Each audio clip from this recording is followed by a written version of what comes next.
आपके घर में हम जाकर के अपने 3 कमरे बना लें और कह नहीं हम बनाएंगे, हटो तुम साइड से। आप कर सकते हैं, करने देंगे मुझे?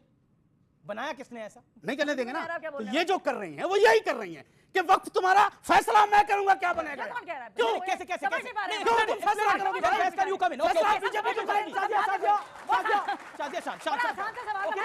बीजेपी क्यों फैसला करेगी? हमारी वक्त की जमीन, एक सेकंड, हमारी वक्त की जमीन बीजेपी क्यों फैसला करेगी? हम फैसला करेंगे। रेलवे की जमीन हो, वक्फ की जमीन हो, सेना की जमीन हो, जमीन का जर्रा जर्रा हिंदुस्तान का है, कोई तेरा या मेरा पर्सनल किसी का नहीं है। एक बात हिंदी में समझ लो। और दूसरी बात मैं आपको बताता हूं, भारतीय जनता पार्टी निर्णय नहीं कर रही है, बहुमत से चुनी हुई सरकार निर्णय कर रही है, संविधान के अनुसार कर रही है और सेंट्रल में कानून बनाकर कर रही है। लोकसभा में पास हुआ, राज्यसभा में पास हुआ और राष्ट्रपति द्रौपदी मुर्मू जी ने हस्ताक्षर किया, तब बनाया गया है, किसी की पर्सनल नहीं है। समाजवादी पार्टी ने उत्तर प्रदेश में 8 मंत्री बनाए मुसलमान कैबिनेट मिनिस्टर। उत्तर प्रदेश में ऐसे ऐसे बनाए जो मुख्यमंत्री से सेकंड माने जाते थे, जिनका पूरा रौब चलता था। साहब आपने कैसे मुसलमानों को राजनीति में आगे लाया सुनिए।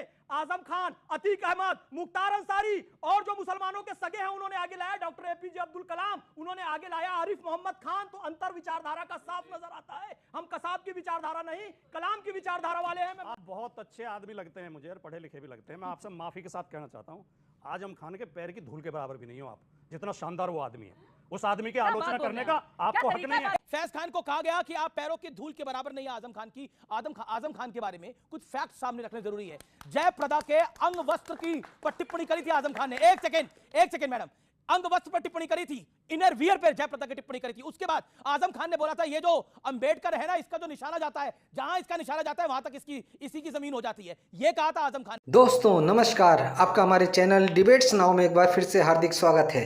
दोस्तों आज हम आपके लिए न्यूज इंडिया 18 चैनल की एक और बेहतरीन डिबेट लेकर आए हैं। डिबेट का विषय मुसलमानों का कौन सगा और मुसलमानों को किसने ठगा है। डिबेट में जब राष्ट्रवादी मुसलमान फैज ने अपना पक्ष रखा और ये कहा कि एक तरफ डॉक्टर अब्दुल कलाम और आरिफ मोहम्मद खान जैसे देशभक्त मुसलमान हैं जो मुसलमानों के सगे हैं, और दूसरी तरफ आजम खान, अतीक अहमद और मुख्तार अंसारी जैसे मुसलमान हैं जो मुसलमानों को ठगने वाले हैं। इतना सुनते ही सपा प्रवक्ता राजकुमार भाटी भड़क गए और कहने लगे कि तुम आजम खान के पैर की धूल के बराबर भी नहीं हो। उसके बाद टीवी एंकर अमीश देवगन ने आजम खान की सारी करतूतें बता दी, जिससे डिबेट बहुत शानदार बन गई है। दोस्तों मुझे उम्मीद है कि डिबेट आपको भी बहुत पसंद आएगी। तो ज्यादा देर नहीं करते हुए चलिए शुरू करते हैं डिबेट। धन्यवाद। आपका सवाल है कि मुसलमानों का कौन सगा और मुसलमानों को किसने ठगा, तो बिल्कुल साफ जवाब है, बीजेपी और मोदी जी मुसलमानों के सगे और कांग्रेस, सपा, बसपा, कम्युनिस्टों ने मुसलमान ठगे। क्यों ये कांग्रेस, ये सपा, ये बसपा मुसलमानों को लोकसभा के टिकट देती हैं, विधानसभा के टिकट देती हैं, उन्हें मंत्री बनाती हैं, उन्हें कहीं कहीं तो मुख्यमंत्री बना देती हैं। उनका काम बिगड़ता है, बेचारे उसमें समाज की सेवा में लग जाते हैं। उत्तर प्रदेश में कब मुख्यमंत्री बनाया था आपने? समाजवादी पार्टी को उत्तर प्रदेश में कहना, उत्तर प्रदेश में कब मुख्यमंत्री बनाया या उप मुख्यमंत्री बनाया? बिहार में कांग्रेस ने मुसलमान को मुख्यमंत्री बनाया है। बिहार में कांग्रेस ने मुसलमान को मुख्यमंत्री बनाया।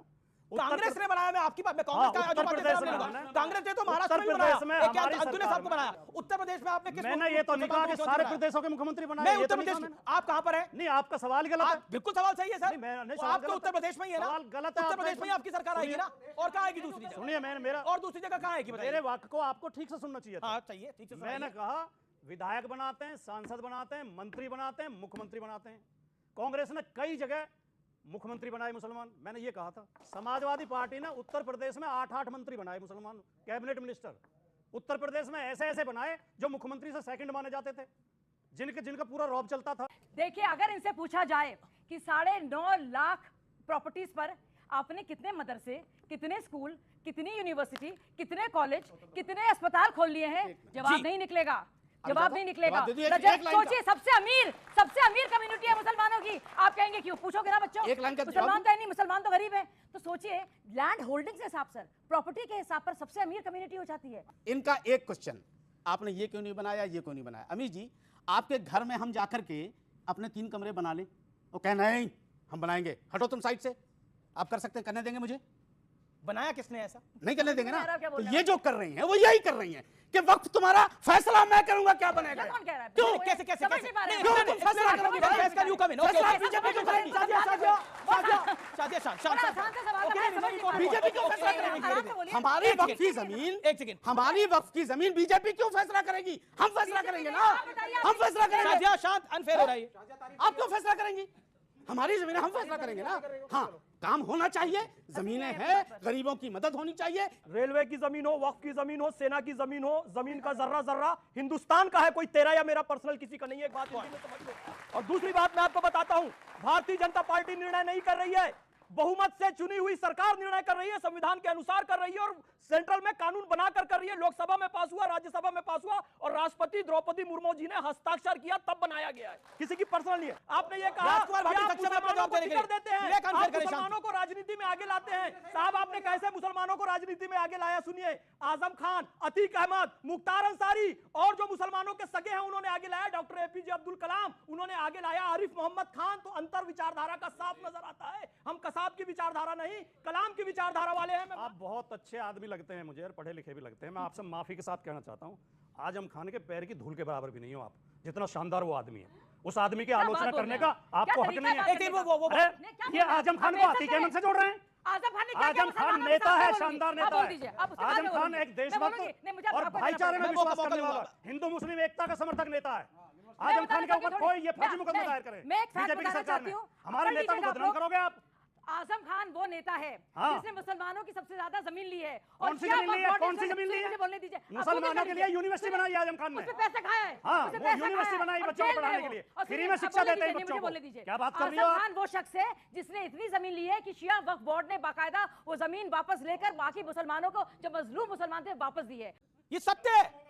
बिल्कुल, आप बिल्कुल जवाब का मौका दे रहा हूं। उसके कुत्ते से मिलते थे जाकर। मुख्तार अंसारी आपके लिए नेता होगा, उसके भाई को तो अभी तक आपने सांसद बना रखा है। उसके बेटे ने क्या बोला था, हमारी सरकार आ जाने दो, एक भी पुलिस अफसर का तबादला नहीं होगा, पूरा हिसाब किताब होगा। क्या हिसाब किताब करता हो अगर मतलब तुष्टीकरण की पराकाष्ठा यह है कि इस देश के मुसलमान को कभी बाबर के साथ, कभी औरंगजेब के साथ, कभी मुख्तार अंसारी, अतीक अहमद और अब आजम खान के साथ जोड़ते हैं आप लोग। और एक सामने सच्चा देशभक्त मुसलमान खड़ा हुआ है, उसे आप कहते हो पैरों की धूल के बराबर नहीं है।